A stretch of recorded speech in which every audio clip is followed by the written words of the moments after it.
What's going on, Falcon fan? This Barcundo coming back at you with another video. It's Falcon Fans Talk Monday. We're gonna talk a little bit Atlanta Falcons. We know we're 2 days away from the schedule release. So excited about that. When we get that schedule, we know it's about time to get serious about this upcoming NFL season. Everybody start to put their picks in and how many games potentially that the Falcons can win or lose and things like that. Well, interesting, the NFC South has the weakest schedule for all the divisions around league, and of course everybody's saying NFC South is the weakest division in the league. So Atlanta Falcons have an opportunity to actually make some noise this season coming up with the schedule. The release on Wednesday. Can't wait to see what it is. Atlanta Falcons actually have the third place schedule, right? Because they came in third. So based off the NFC South, they will have the third place schedule from the NFC South. So they definitely have a chance to make some noise. But that's going off our last season rosters as well, guys. So that's why it's any given Sunday. So you can look at what the teams did last year and think that they're going to be the same. They could be better or worse. So we don't know. That's why you had to go out and play the game. So it really don't matter about the schedules, but it's going to be exciting to see, um, how the thing lays out. I can't wait to see. We know Patrick Mahomes get to come to the Mercedes-Benz Stadium this year. We know the Dallas Cowboys and all their fans going to be able to come. The Pittsburgh Steelers, Arthur Smith, comes back to the Mercedes-Benz Stadium as well. So it's going to be exciting to see. So um, please tune in on Wednesday when we go over that the season schedule, and we'll see how many primetime games the Atlanta Falcons get this year. Last year they had none. I anticipate them definitely to have some. I can really anticipate that Minnesota Viking game to be a primetime game. Of course, Kirk Cousins going back to Minnesota to play, his former team. He's been there for 6 seasons. So um, going to be exciting. I can't wait to see the schedule. I know you guys are excited as well. Talk about that. What's going on, EQ? Let's talk some Falcon football today. On the day, we're definitely going to talk about the roster moves they made. The Atlanta Falcons are almost at 90. Yes, they got one more roster spot to fill there, 90 to get to 90 men for the roster for training camp. Of course, it's fluid, it could change, so it's not locked because training camp don't start in August. So definitely could can see they'll make some changes to that roster. But right now, they're 89 players. We're going to talk about some of the additions they made over this last week to to get to 89 players. Also, we'll talk about the first impressions of the rookies, what we thought about them, what we seen, the little what we seen. Of course, they pretty much all the drafted guys got interviewed, so we'll talk about some of the things they had to say. Um, and then what I really want to talk about is the strength of this defense, right? When we talk about the strength of the defense and basically what the coaching staff, what they're looking at, what they're thinking, and what we're going to utilize looking at this defense and how it's constructed, what's going to be the strength of the defense. And then if we have time, we'll get to it. Trying to unlock this offense, guys. This offense has not been what it needs to be over the last 3 seasons. But we do have a sitting caller back there now that we think that going to be able to deliver the ball to the playmakers. The Atlanta Falcons has invested a lot on this offense side of the ball. Drafting three, now four, right? Four offensive guys in the last four drafts. So we definitely got to see how this offense can be unlocked. So a lot to get through tonight, but we're definitely going to see can we get through it. Definitely want to hear from you guys. Let you know everything. I have not been on here since last Monday. Um, just wanted to wait to see what moves they make and take a little break. So back on here, ready full effect. So guys, with that being said, if you have not already, go ahead and please subscribe to this channel. Please hit that notification bell so you know when I drop another video. Please hit the like button so I know you guys are here to talk about. Then please share my video throughout the YouTube universe so more people can come in and hear me talk about. That's right, these Atlanta Falcons. So let's get into our roster moves. Like I said, the Atlanta Falcons roster moves, getting to that 90-man number that every team goes into the NFL with every year, going to training camp, getting ready to find the best 53 plus the practice squad guys to go into the season with. So the first guy we're going to talk about is Ross Dwelley from the San Francisco 49ers. He actually played 84 games with the 49ers in 5 seasons. He actually had 17 starts. Um, so this is the second tight end that the Atlanta Falcons have added from the San Francisco 49ers. Of course, they signed Charlie Warner during the free agency period to a 3-year deal. So obviously the Atlanta Falcons plan to utilize tight ends. Once again, um, it's part of that Shanahan tree, running the ball. You want to be able to run the ball. Everybody get so enamored by the passing game, but really everything that this offense is really predicated off of is being able to run the ball and make everything look the same off the run, right? So when you get in your passing attack, you want everything look the same. That's what you do. Now we know when you look at this offense, San Francisco runs the ball a lot, right? That's what they do. They run the ball a lot. They do pass it, but they run the ball probably more than a team probably like the Minnesota Vikings ran, right? Who comes from that tree, more than what the Los Angeles Rams ran because they come from that tree. Look at the Miami Dolphins, another form of that offense. They actually run the ball a little bit more, sort of like San Francisco. So if you got a good running game like the Atlanta Falcons do, you might going to run it a little bit more, be more balanced, right? So having tight ends there, and these two guys in particular, you got a guy like Warner and a guy like Dwelley, right? Both of those already know the offense really is going to be important. Now, what does it mean for a guy like Ryan Fitzpatrick that's on the team? Because when I did my roster projections, I kept only 3 tight ends, but if they decide to keep 4, you can see a guy like, both of these guys, Dwelley and Warner, sticking along with Fitzpatrick. We know Kyle Pitts is there. So, having 4 tight ends on the team, I didn't expect to see that, when they do this roster construction, but maybe the Falcons do. So it'd be interesting to see. But adding him in, he had 44 receptions, 518 yards over his time. So more like Charlie Warner, probably fits more as a black and tight end, comes in to make sure we can get this running game going. A lot of motions, a lot of everything looking the same, right? Looking at a guy like Bijan, looking at a guy like Chris McCaffrey, sort of have some of the same, traits, how they be utilized in the offense like this. So anticipate balanced attack. I do anticipate a little bit more 11 personnel as well, but bringing these tight ends, it's really interesting to see how they utilize these guys and how many tight ends they decide to keep on this 53-man roster, right?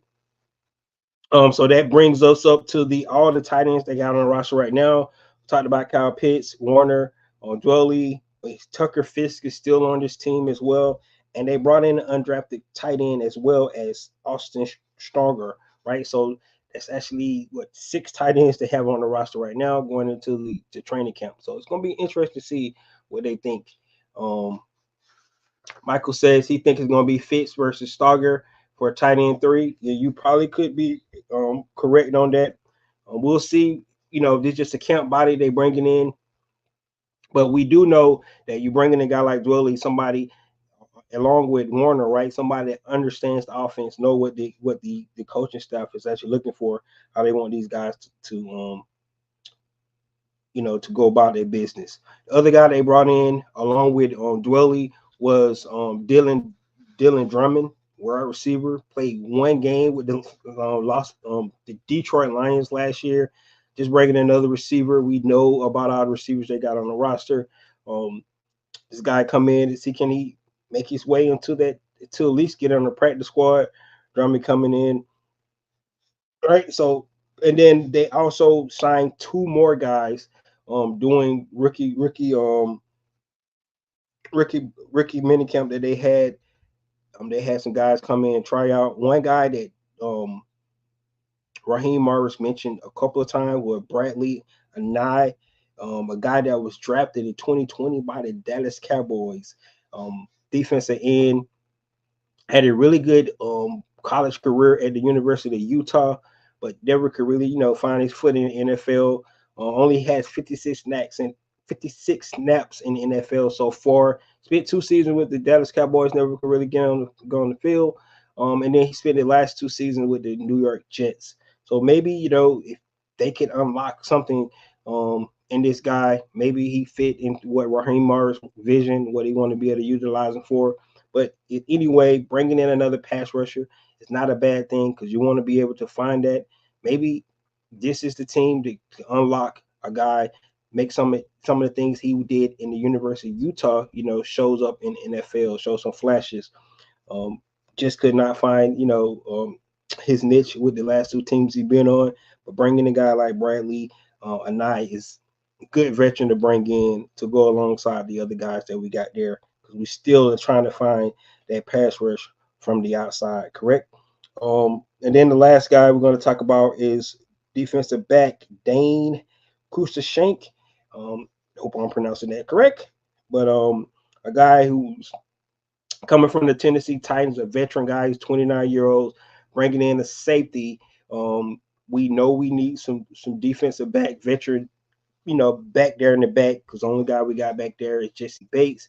AJ Terrell getting up a little bit as well, but for the most part, we need some veteran defensive back, help back there. Bringing a guy like Dane in will definitely help in that case. So there you have it, guys. Those are our roster moves so far. Like I mentioned, that put us to 89 players on the depth chart. Now, we do know they did also sign Kenny Ojanini, right? But remember, he is an international player that they signed, and he does not count towards that 90-man roster. So that's why we're still at 89. So if you're looking at adding Ojanini as the 90th player, that's not the case because he does not count as the 90-man roster. He's an international player, so they can bring him in. It does not count towards the roster spot. So that makes us at 89 for all our guys. So looking at this roster, it was kind of interesting. It was a lot of free agents that was out there still at Atlanta Falcons, and at this point, it seemed like Atlanta Falcons will go with the guys that are got. They did bring in veterans, but veterans, on the outside that's kind of competing for spots, not guys that's been proven in this league like some other highly touted free agents that's still out there on the market. Now, this is not the end all be all of this roster, so it definitely can change. But at this point in time, going into this OTA period for the Atlanta Falcons, this is what we have for a roster standpoint. And it looks like the Atlanta Falcons are satisfied with some of the positions that maybe we thought was a concern. And we'll talk about that a little bit more. We talk about the strength of this defense. But as it look, guys, this is potentially, right, barring any changes, because we definitely can see some more additions here, because you let Terry Fontenot says 24/7, 365 are making roster moves for this Atlanta Falcons team. So, but there you have it. 89 players on the roster, still have one more spot to fill. Who will it be, or will they dip and dabber? If you go look at the OTA schedule, I wish I had it right in front of me. I don't. We can talk. We'll get into that a little bit more. But there you have it, guys. 89 guys, closer to the start of this 2024 season with who we're going to go to war with this year. EQ says the DN we got from the Ravens is a great player. He just got beat out by a younger player. There you go. You talking about Anai? Yes. Sometimes, guys, it takes time for guys to find their team, right? The right fit, the right situation, the right circumstance, the right team, the right coach, right? And sometimes some guys never find that, right? They bounce from team to team and team to team, and they never freaking figure it out, right? And they next thing you know, they out the league with all that talent, but they never show it, right? Well, one thing you like about this team, you got a new coaching staff, right? Nobody's position is probably solidified per se. So definitely, a guy come in and he flashes and show what he's able to do. And a lot of times guys just need opportunity.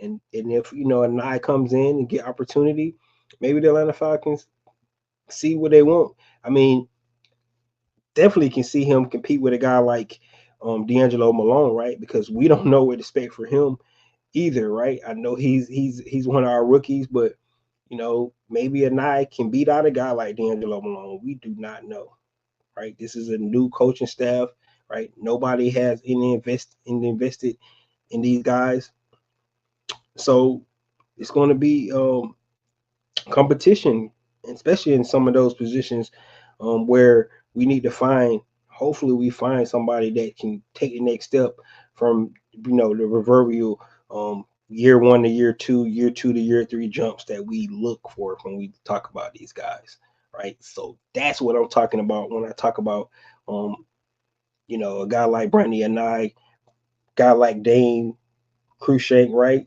Both of those guys come in. They brought in 18 guys for tryout. Those are the two guys that the Atlanta Falcons decided to keep and sign to the contract to bring into training camp this off season. So we'll have to see how that pans out for those guys. So guys, that's you have it. 89 guys, one more spot left. Remember, Ojanini is not part of that 90-man roster. So I know some reports out there said they was at 90, but they're not. They're 89. So they have one more roster spot to fill. All right. Let's get into the next topic, guys. And the next topic is the rookies' first impressions, right? And of course, like I said, not a whole lot, information coming out. Guys are not in pads, right? They just out trying to get acclimated into the program. So when the veterans got there actually today, right, they can kind of get in and get into the routine and don't be so far behind. So that's pretty much what this rookie minicamp was all about for these guys. But the first impressions for me, let's talk about our number 8 overall pick, Michael Penix Jr. I think we see the reason why the front office and the coaching staff, especially Raheem Morris, was really enamored by him. He has the strong arm as advertised, right? The accuracy, what we was able to see from the film, is there. We even see guys missing balls. The interesting thing when you think about a guy like Michael Penix, because he is left-handed, right? The rotation on the ball comes at the receivers a little bit different, which is really interesting because if you go back when Michael Vick was here with Roddy White kind of struggled a little bit. And people kind of forget that, right?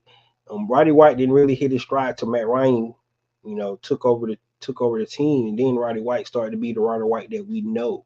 But Roddy White was actually there with Michael Vick. Sometimes it take time to get used to that ball. The rotation is going the opposite direction with a left-handed guy. But those guys get paid to catch the ball. You see Chris Blair out there dropping balls. Everybody ready to cut him right away because he's dropping Michael Penix, rocket that he's throwing at him. So it's really, really impressive what we've seen. Just a little thing. We saw one layered throw he threw over, outreach of, I think it was a linebacker into one of the receivers. So guys, he's going to be advertised. I think the biggest thing that was going to really be interesting to see how he performed this off season, but where people really is going to be clamoring about he looked so good. Why do we have to sit and all this stuff, right? And that's where the whole quarterback controversy thing comes in when people talking about that. So I get it. And I'm gonna be honest with you, when I seen him throw that ball, like I can see where it could be, right? It could be potentially, especially if what I mentioned in my last video that I had, Kirk Cousins needs to play well. It's just that simple, guys. He really needs to play well. And if he does that, we win the games. you won't have no controversy here. But Michael Penix really looked good, really impressive. He is the future of this franchise. His main thing, what he needs to do, is just learn the playbook. You know, be a good teammate, and and prepare himself like he's a starter. Because anytime when you're a backup quarterback, the starter goes out and you're in. So he needs to be prepared, need to be ready to go, and you never know how this thing's going to turn out, man. Um, Drew Brees, I mean not Drew Brees, Drew Bledsoe, right? Get hit on the sideline, and the rest is history, NFL history. We talk about Tom Brady. You cannot write about Tom Brady not remembering what happened to Drew Bledsoe on that sideline to hospitalize him.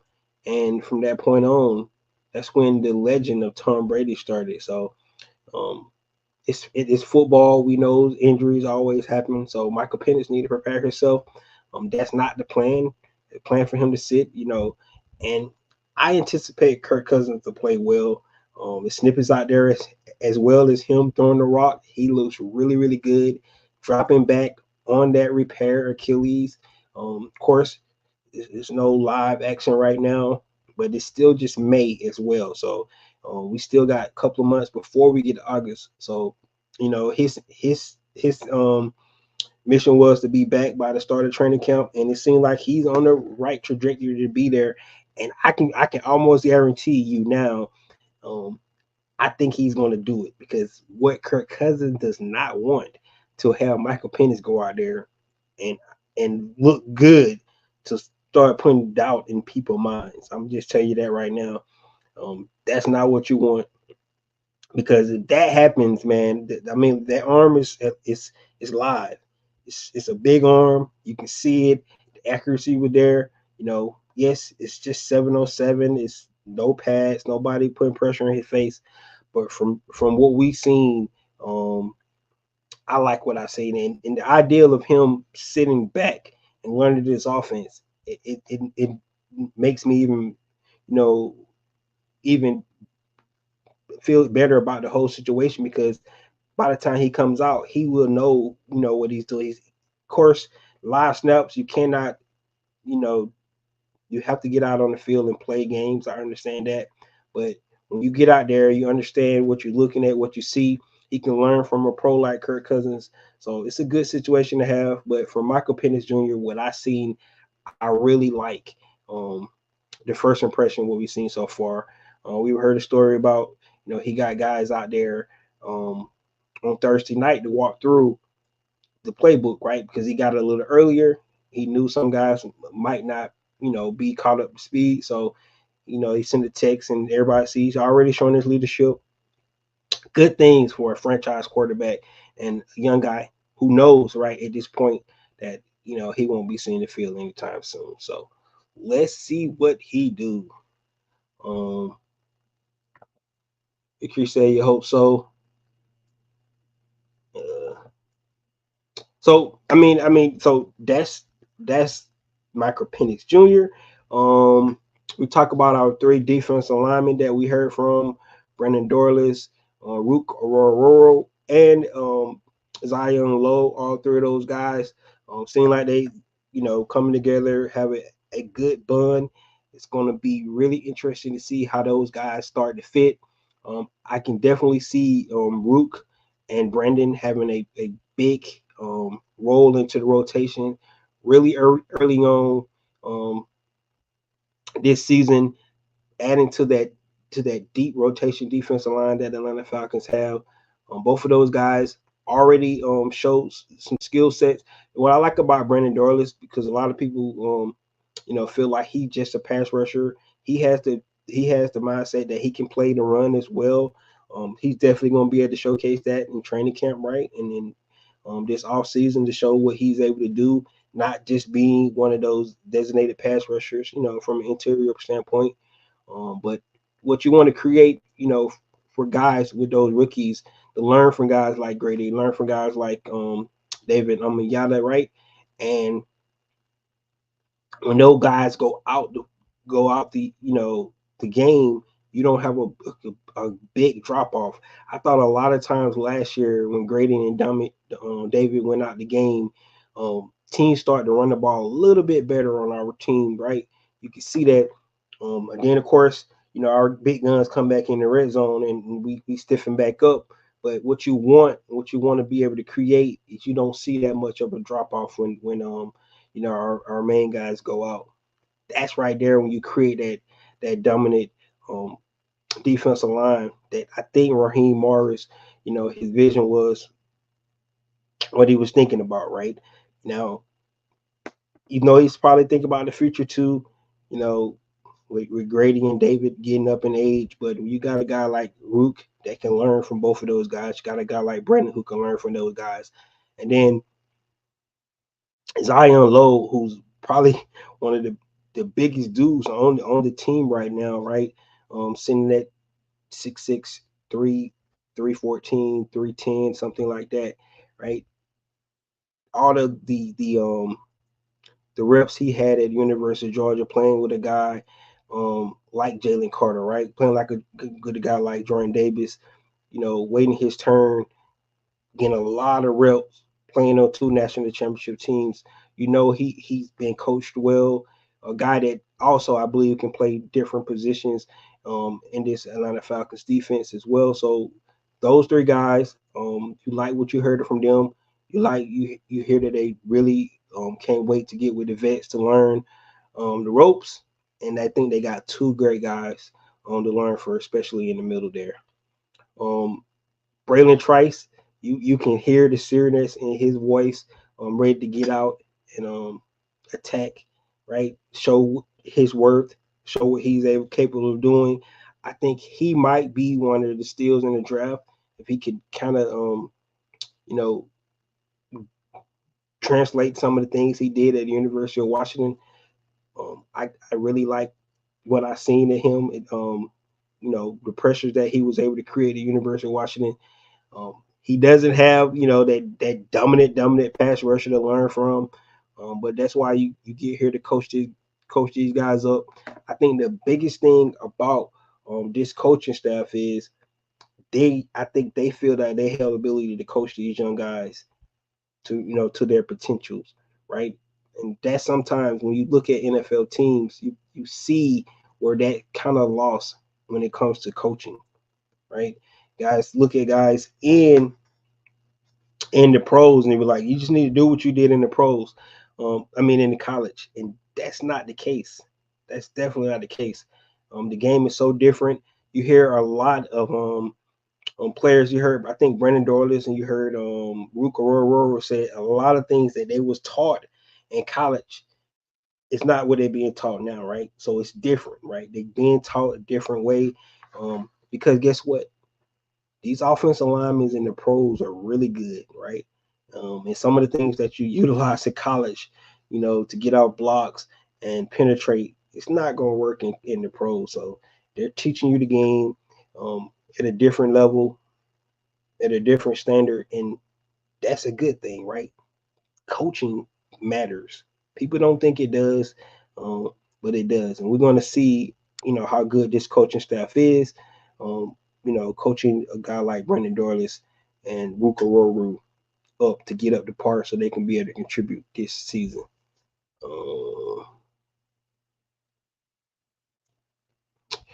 We said read the defense. That's key.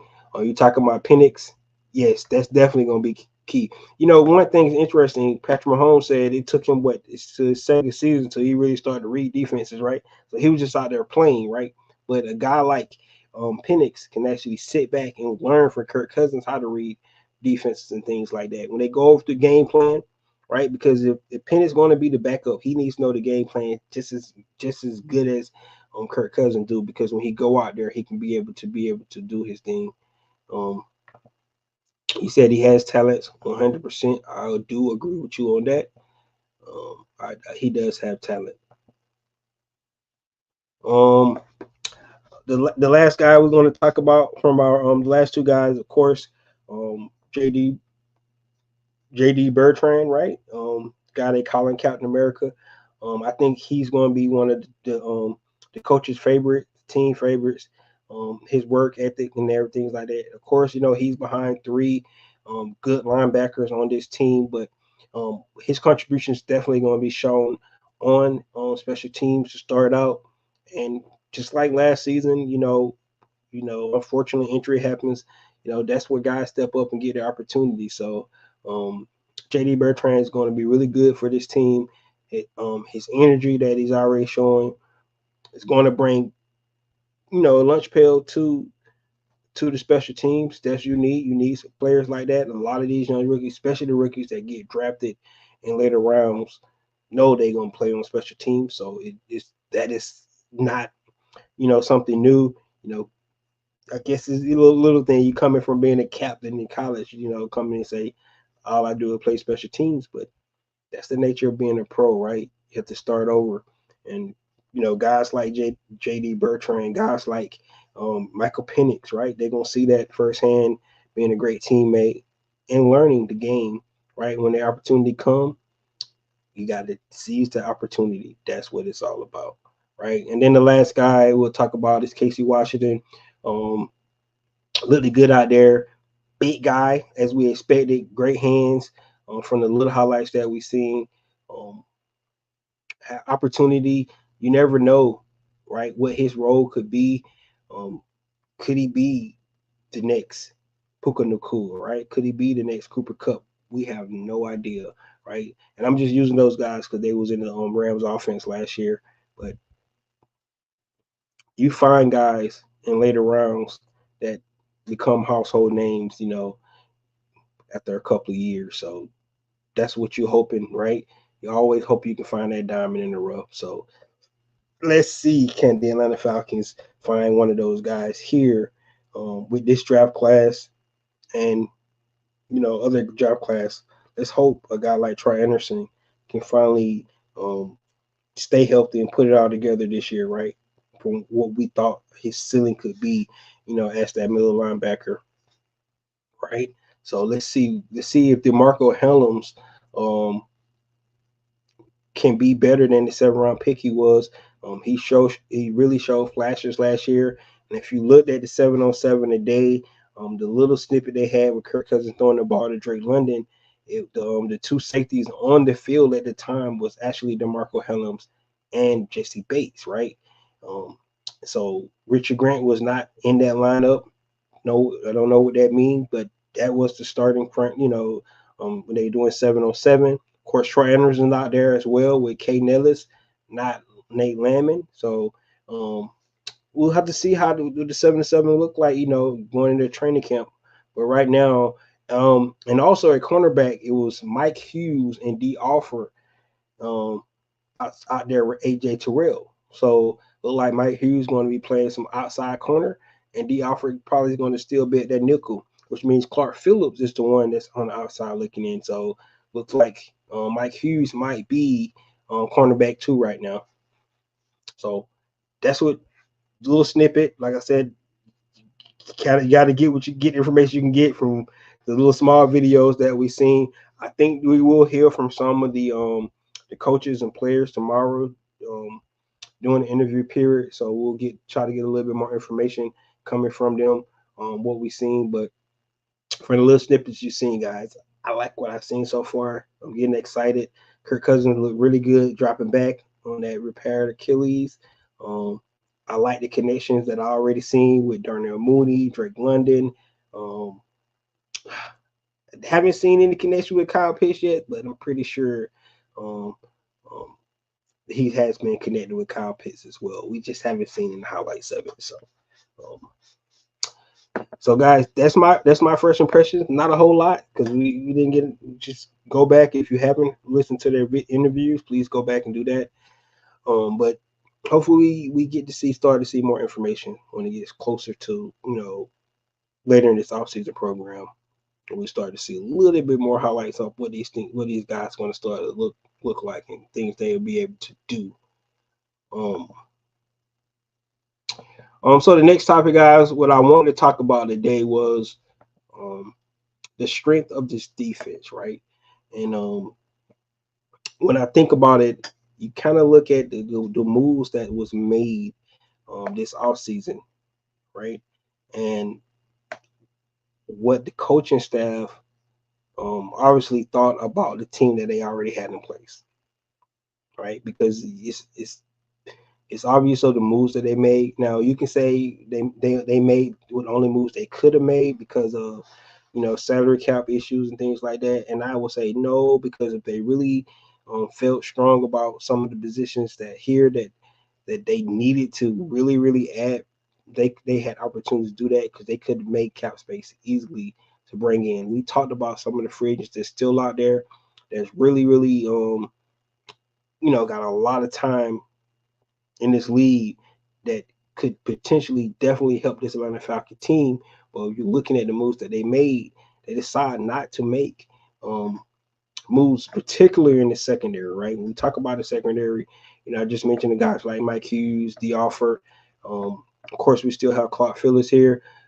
Don't forget they added Antonio Hamilton Jr. and Kevin King as well to that defensive back room.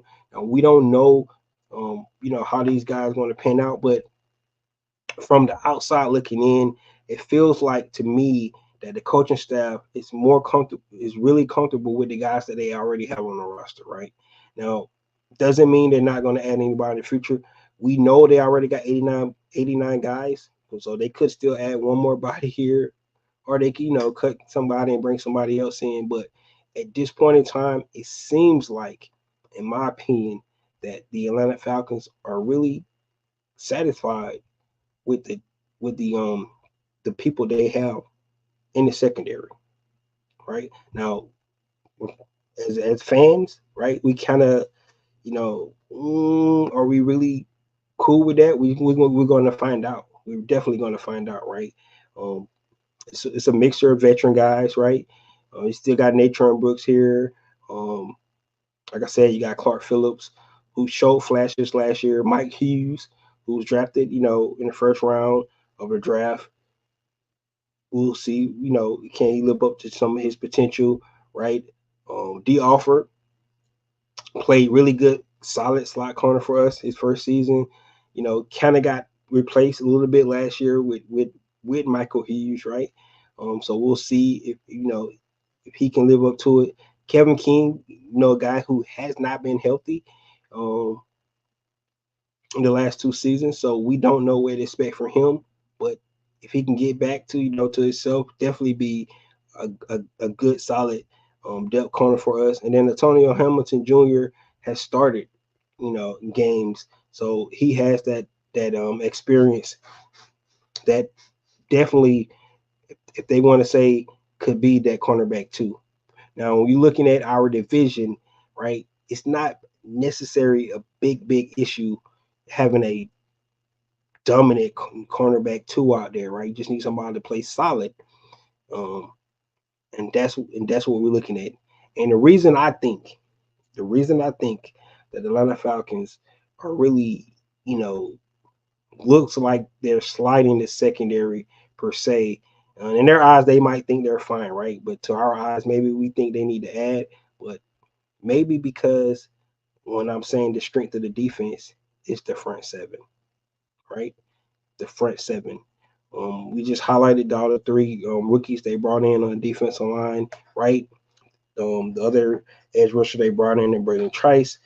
They just brought in Bradley Anai, right? The potential, what we can see from a guy like Armor Ebiketie, um, Zach Harrison, right? Those guys that they drafted, maybe they expect those guys to take a step forward, right? Um, that's why you draft guys, right? You cannot go off what you thought what they did last year. You hoping they take a step forward and be better from what they did last year to this year, because that's what you're drafting them for. You're drafting them for their potential and getting to their floor or even their ceiling, right? That's what you're trying to see from these guys you drafted. So when you look at a guy like Armor Ebiketie, who's going into his third season, you're hoping that he can go from 6 sacks to 8 or 9 sacks, right? That's what you're hoping, right? You're hoping a guy like Braylon Trice can come in and those pressures that he had over the last 2 years in college, can some of that translate into the pros, right? See, can they unlock Bradley and I? See what he can do. Lorenzo Carter, there, solid guy. Zach Harrison, the flashes he showed towards the end of the season, can he live up and improve from that year one to year two draft? He knows the NFL game, right? Can he be better, right? So that's the anticipations you got from the front seven. You got Troy Anderson coming back, right?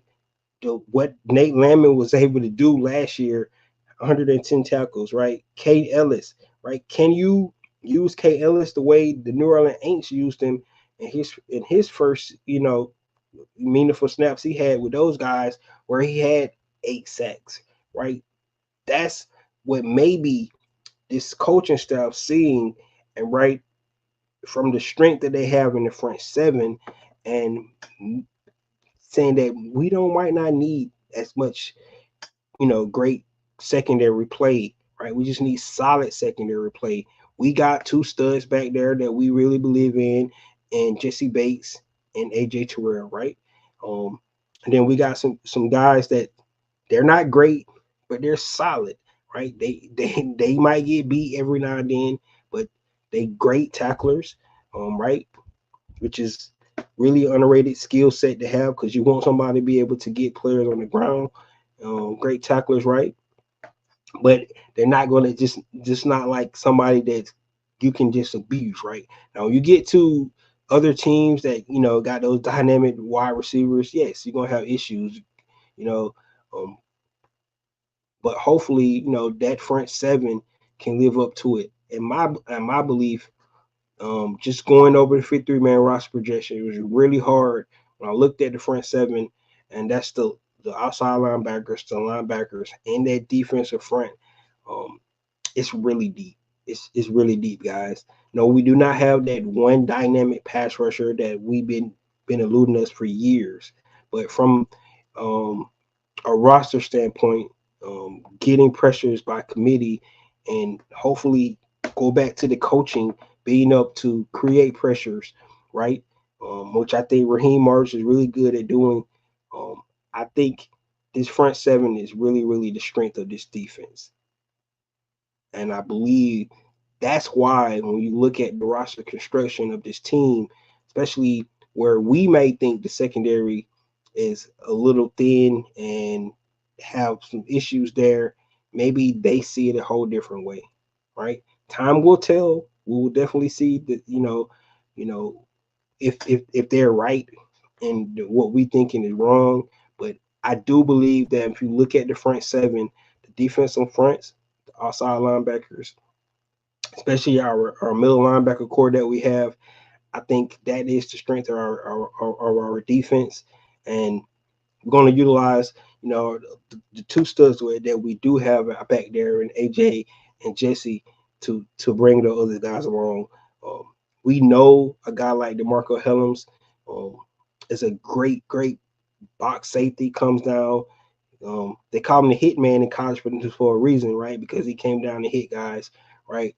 Um, but we want to see what he's able to do a little bit more in coverage, right? This we definitely want to see from that. But can Mike Hughes hold up? Will Clark Phillips beat him out, right?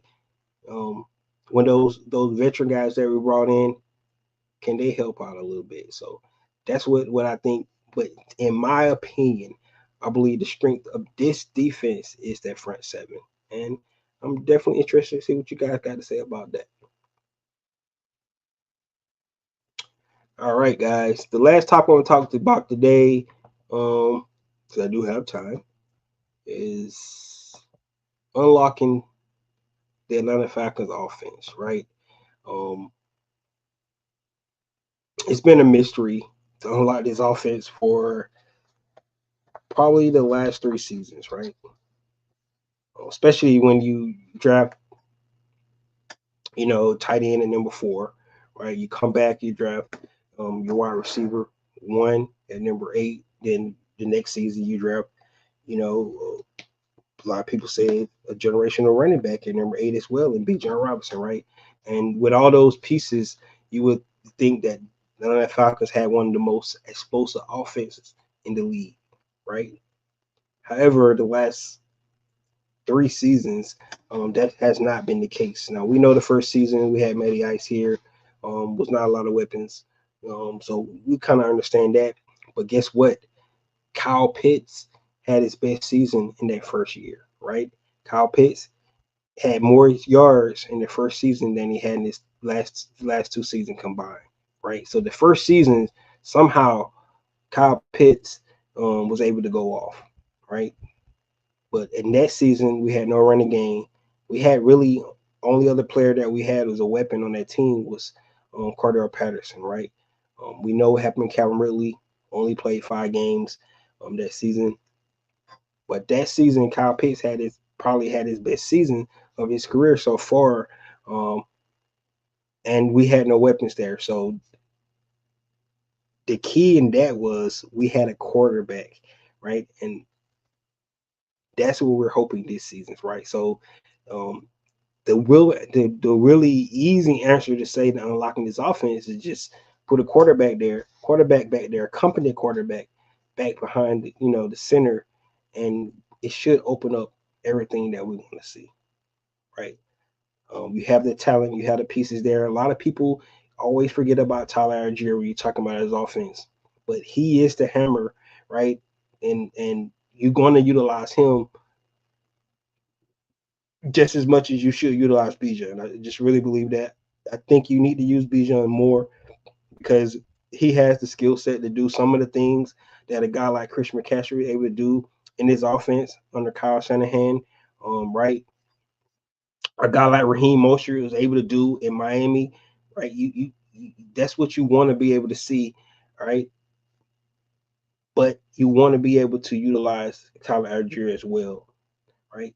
So if you go back to the 2020 2021 season where we had Matt Ryan here, quarterback. Kyle Pitts had his best season, right? So you like, so what's different from what Kyle Pitts had his first season and last 2 seasons, right? Didn't have a competent quarterback back there to get him the ball, right? Plus injury compounded that. He's 100% healthy. We have a competent quarterback back there. So first thing and key to me to unlocking this offense is Kyle Pitts, right? We got to get him back to being what we seen that first season when he had a competent quarterback in Matt Ryan, right? That's the first key. Is if you unlock him, I think you're really going to be able to do a lot. So getting Kyle Pitts back to what we hoping what he think can be. You heard him Marvin say that and get Kyle Pitts the potential that we all believe he can be, right? Good things are going to happen, right? Second, you still got to run the ball. I know we don't want to see, we won't see.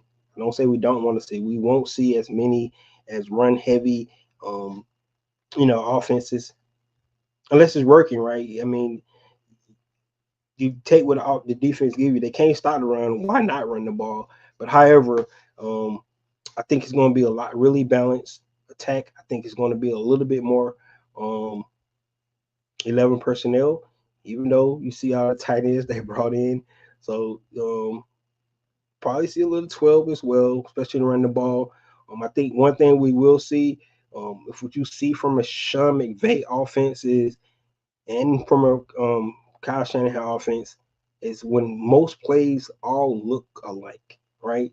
The running and the passing. So it's hard for defense to kind of figure out what you're going to do because when you motion a guy on every play, which the Rams are really, really notorious for that, right? Pretty much every play a guy is in motion, right? I mean, and Arthur Smith had a little bit of this as well, so I'm not going to slight him. But if you motion a guy on every play, right? The defense have to worry about that motion guy because they don't know when he's going to be utilized in the offense, right? Um, and then everything's look alike, right? The running plays look like the passing plays. The pass plays look like the running plays. Um, and then it comes to defense reading their keys and trying to figure out what to do. So running the ball is probably the second key. So that first key is unlocking Kyle Pitts. The second key is running the ball. And then and third but not all is no turnovers, man. been our Achilles heel, especially last season. Um, Turning over the ball in the red zone in particular um, is a no-no. We cannot do that. So that's in my ability, which to me is really easy to think about when you think about Kyle Pitts, the kind of player he is, potential he has. It seems like it should be easy to get him to rock when you got a competent quarterback, right? Second of all, we had top five running attack the last last 2 seasons. So I don't see why that should be a reason why we can't be have a solid running game. We bring back our whole starting lineup, offensive line. We bring back offensive line coach, right? So I don't see why that should not be the case. Still being there to run the ball, and last but not least, we have a quarterback back there who does not turn the ball over a lot. Right? So to me, the formula is there to unlocking this offense. I think it's really going to be key this year. Um, you hope the defense does not take a step back, um, but we don't know, right? Uh, it's interesting to say that we lost our two, leading sackers, right? They had 6.5, but Armor had 6, so he's right there. Could have been the leading getter for our team last year. He's a half a sack behind those guys, so we need him to take a jump, right? But from an offensive standpoint, if we could start to put points up, and I'm talking about 28 to 30 points a game, if we can reach that threshold, um, right? I think the Atlanta Falcons really be good this year. I really do. I don't see the reason why they can't do that, especially in our division. I don't see any defenses that's so dominant where they're holding our team to our user numbers that we had the last 3 seasons, 19, 20 points a game. I think the Atlanta Falcons have too many explosive weapons on this offense to behold to that. I think they got a competent quarterback who's been in the league 12 seasons, where that should not be the case, right? So for me, when you think about unlocking this offense, I think the key is Kyle Pitts.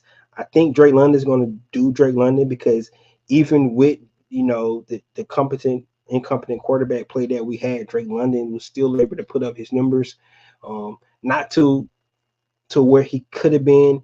Um, I 100% agree with that. Could definitely been a whole lot better, but I thought Drake London was able to do some of the things he's been able to do even with poorest quarterback play. But Kyle Pitts has really suffered from that. Not having a competent quarterback, being able to get him ball. So I really believe that's going to be the key. And the running game is just what it is. We got that two-headed monster back there. We still got an offensive line to take. I don't see that being an issue at all. So moving forward, I really believe this offense can be unlocked. It's really early in the offseason to be talking about all this stuff, but I was just thinking about it when Kyle Pitts' name was mentioned in the interview with Raheem Morris, and I just believe that he's the key, man. He is the key to this offense. Um, he was drafted number 4 overall, guys, and I don't see why he can't be in the conversations with a Kelsey or Laporta, right? Um, Hawkinson. I just don't see why Kyle Pitts cannot be in the same conversation with those guys. Kittle, right? Or Mark Andrews. I don't see why Kyle Pitts cannot be in those conversations. So unlocking his offense to me is Kyle Pitts the first key, running the ball, and then having our guy do what he's been doing his whole career, and that's take care of the ball and play solid football in the red zone. So that's what we need from Kirk Cousins. Um, and guess what? The silver lining in all this is Kirk Cousins has to play well, man, because he got this young stud looking, just looking over his shoulder like, he better not mess up because I'm the future.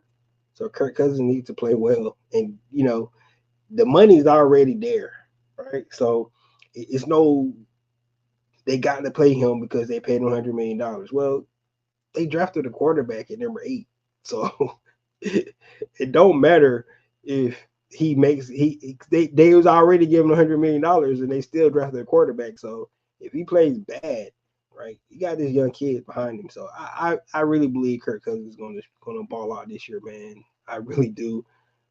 He has no choice in my opinion, because Michael Penn is lurking, and if from first impressions mean anything, the kid has the potential to really, really be good. So um, I believe Kirk Cousins is going to play really well this year, and I believe it's going to make the Atlanta Falcons um, a good team, despite all the national media is still so upset about the Falcons taking Penix. It almost seemed like they're not allowed to have two good quarterbacks. Like, it's against the rule in NFL. I dare you to have two good quarterbacks on your team. What's wrong with you? You should have let him go to the Raiders, or it's just not fair. What's wrong with you, Atlanta Falcons? You cannot do that. Why did you do that? I dare you. I dare you. I dare you. I dare you. You cannot have two good quarterbacks on your team. That's not right. Why? That's what it seems like, man. Like, if he would have went to the Raiders or he would have went to the Vikings, right? Nobody would have had an issue with it, right?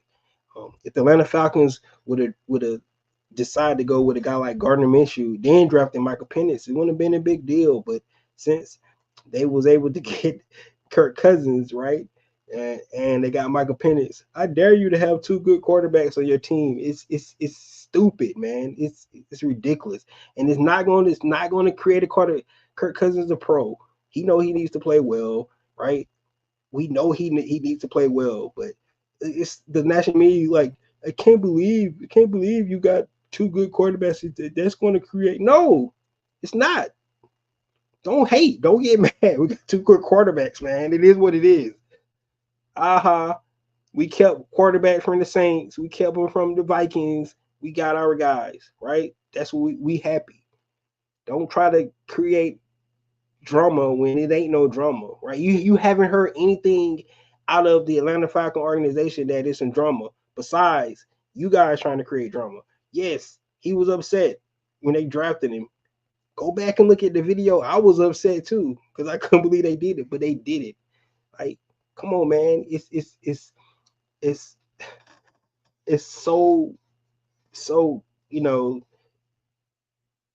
crap the way you guys trying to paint it like they gonna suck this year. Like, the guy, man, and they had a guy on ESPN, one of the biggest sports channels out there, to say they gonna suck this year because they got two good quarterbacks. That's the dumbest shit I ever heard ever, right? We're gonna suck because we got two good quarterbacks on our team. Like, when we signed Kirk Cousins, everybody's saying that we could potentially be Super Bowl contenders, right? Potential Super Bowl contenders. This before the draft, right? Go back and look at the clips. They were saying that Atlanta Falcons could be potential football contenders, especially within Greenberg. Saying it. This is one of his topics was Atlanta Falcons could be um, potential Super Bowl contenders. We draft Michael Penix. Now it's I don't make sense. It's going to create so much. Man, these are grown men getting paid. Kirk Cousins got paid $100 million. Like, come on, man. Like, you guys create narratives and stuff, which good for TV, but in reality, it has nothing to do with what they're going to do on the field. And if you thought they was going to be good before they drafted Michael Penix, all of a sudden, what changed? I'm really don't get it, because now we got two good quarterbacks. It makes it a bad thing to have. Like, it's ridiculous, man. It's ridiculous. It's done. It's done. He's here, right?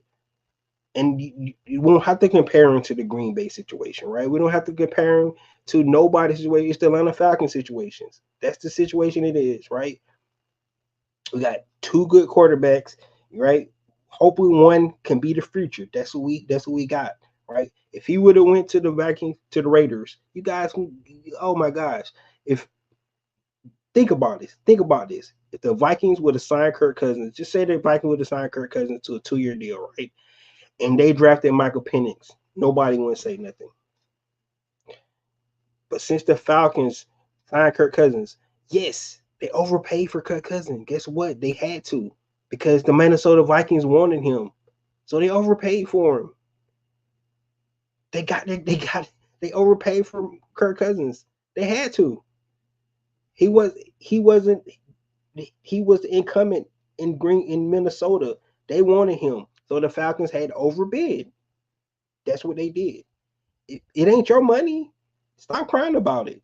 Like it's ridiculous. You national media, man, this is a joke. You guys are jokes because 3 weeks before that, before the draft, they were Super Bowl contenders in some people's eyes. And all of a sudden, they're not that anymore because they went and got a quarterback. Man, get out of here. One pick in the draft wasn't going to change your mindset, right? One pick, guys, bunch of crap, man. Because they didn't go by your book that you got, and it's ridiculous, man. It's a joke, and you telling yourselves to buy because just go back and look at what you say just 2 weeks prior, and then you just all of a sudden because they picked a quarterback, they gonna be they don't know what they're doing. They're a trash dump, whatever, man. Bunch of crap, man. So it's that's where it is, man. The Atlanta Falcons get all the talk. Think about the last couple of years. The Atlanta Falcons don't got to talk, especially the quarterback talk, right? So we try to go after Deshaun Watson, right? We saw what happened with that, right? We traded Matt Ryan. Um, we didn't try to go after Lamar Jackson, which everybody knows that was a bunch of crap. We took crap for that, right? We signed Kirk Cousins. Everything's shooting up. Atlanta Falcons signed Kirk Cousins. A lot of people didn't like that. We gave him, guy coming off Achilles, $100 million guarantee. But everybody said that, they probably going to win NFC South this year. We draft Michael Penix. Now we're a dumb franchise, whatever.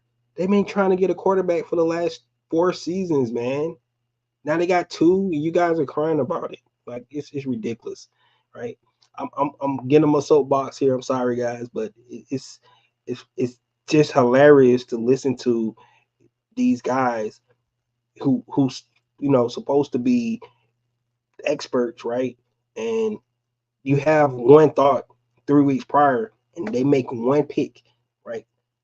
One pick in the draft, and I don't know any team that's just one guy away, right? Besides the quarterback that can really change anything, right? Getting a layout lot to want to put us in the Super Bowl more than going to get our last 7 picks we got. 5 of them were defensive players. So we addressed the defense, right? We just didn't address it in the first round, right? And we got our quarterback of the future. So y'all can suck it, man. It's just a bunch of crap. Yes, I got on my soapbox today. Thank you guys for listening to me. Please put your comments in. I want to hear from you guys, especially about the top date, about the 89-man roster that we have so far. Some of the guys that you think have a chance to make this 53-man roster. We'll definitely do another 53-man roster projection during training camp once we start to get more information about these guys, because right now everybody in shorts, right? Everybody's 7-on-7. You really don't know what to expect from these guys, right? So you just have to wait to see. But when they start getting passed on, especially what I think the strength is that defensive front, the front 7. We definitely going to see, how that thing shapes out. A lot of good storylines are going to happen this year. We'll talk about that later on, but it's a lot of good storylines to come out of this. But I just can't wait to see how this 2024 team shakes out. Rose Stackson says I don't love the pink since the draft. I don't have to watch bad quarterback play for years to come. Mario Ritter gave me PT. See, exactly, man. They have a quarterback. Come on, man. Like, you guys, it's ridiculous. It's ridiculous that teams are mad. People are upset because we got two good quarterbacks. It's ridiculous, man. It's it's funny, man. It's funny. Like, and I can go all the way back to where the San Francisco 49ers had Joe Montana and Steve Young, right? I can go back to those days. And Steve Young wanted to play. He wanted to play, right? And when he finally got in, right? Remember, all you guys remembered they blew out the San Diego Chargers, and he said take that monkey off of back because he had to prove that couldn't live in Joe Montana's shadow anymore. But Steve Young took him a while to get in, right? Right. So you don't have to compare it to a Jordan Love. And I understand that, you know, Aaron Rodgers was there with the team, was already ingratiated with the team. Doesn't matter, man. It's a new coaching staff, right? The new coaching staff is new with, so everybody knew Kirk Cousins, the coaching staff, right? The team, right? Nobody's know anybody, so it's a new thing for everybody. So it's not where, you know, the coach, the coaches there, and everybody know. No, everybody's trying to learn everybody. It's a whole new regime from the team standpoint. Yes, the front office is still there, but it's a new coaching staff. You know, players trying to get back on the coaching good side and make sure they're gonna get some playing time. They don't get cut right with their position, their roles, and things like that. So right, it's not it's right. It's not like Green Bay. It's not. You're right. It's not that situation, right? Because everybody was intact there, right? They brought in Brandon and Jordan Love into the same coaching staff and everything.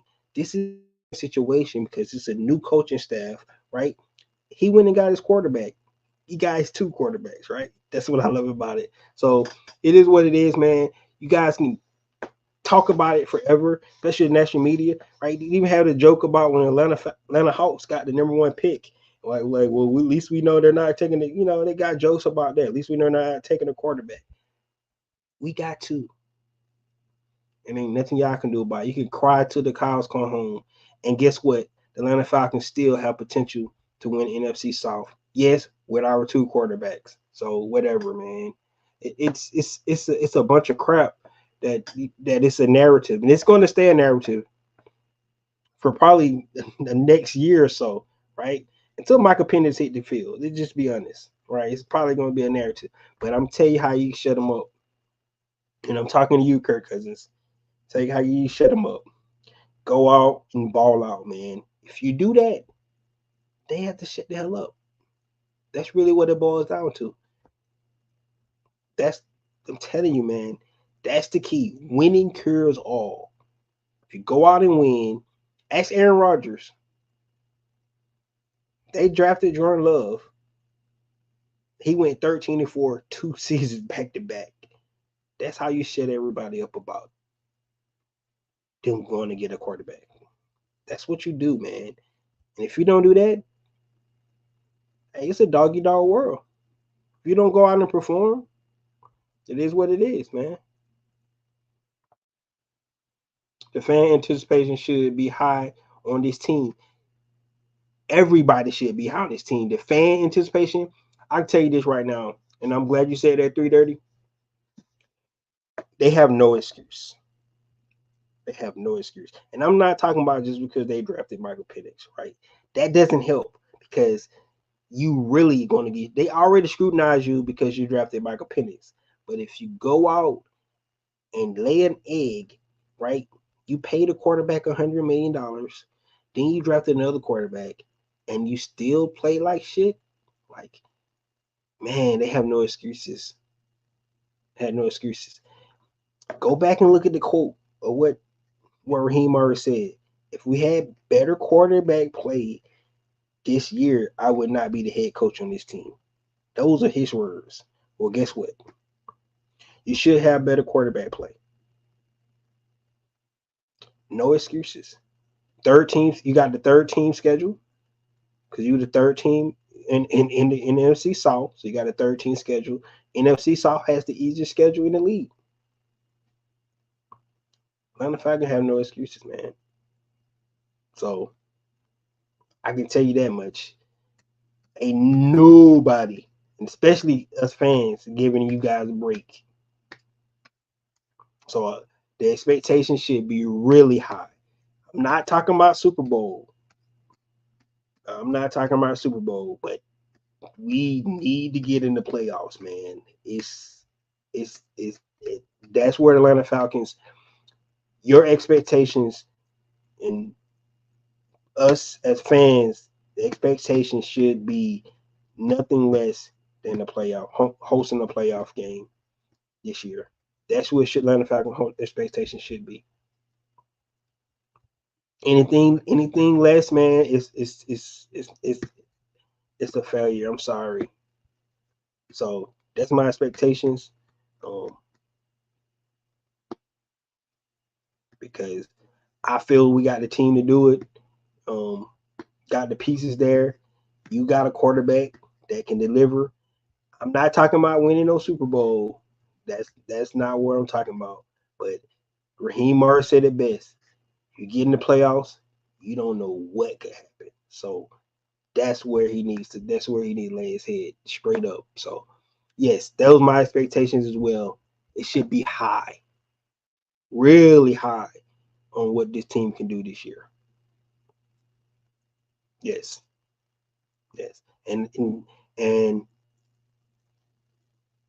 know, decisions you make, they know, right? You're a GM, you're a head coach. Decisions you make, if it don't, turn into some sort of type of success, you be out the door.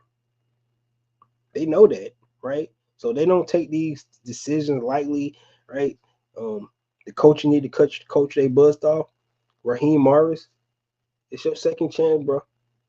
You need to deliver, man. Ain't nothing less. You got the squad, you got your quarterback, you got both of your quarterbacks. So no excuses. And I agree. I agree with you 100%. So, right, the worst thing this franchise could ever do, right, is be picking in the top 10 next year. That would be total disaster. The Atlanta Falcons end up picking in the top 10 next year.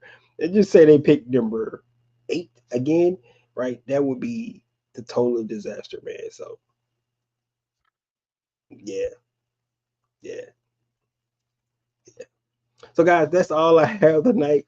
Definitely come back on Wednesday where we can definitely talk the schedule. I can't wait to dive into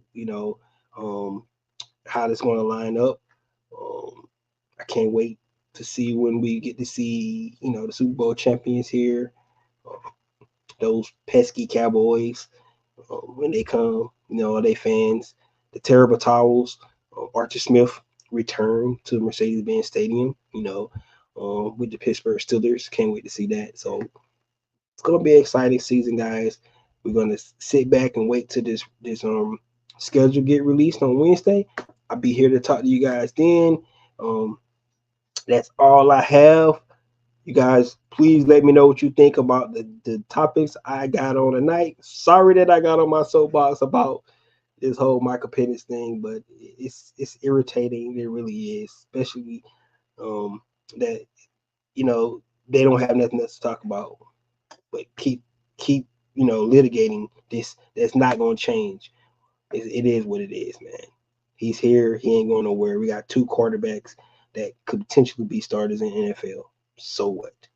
Suck it up. It's our problem, not yours. All right. Um, that's all I have.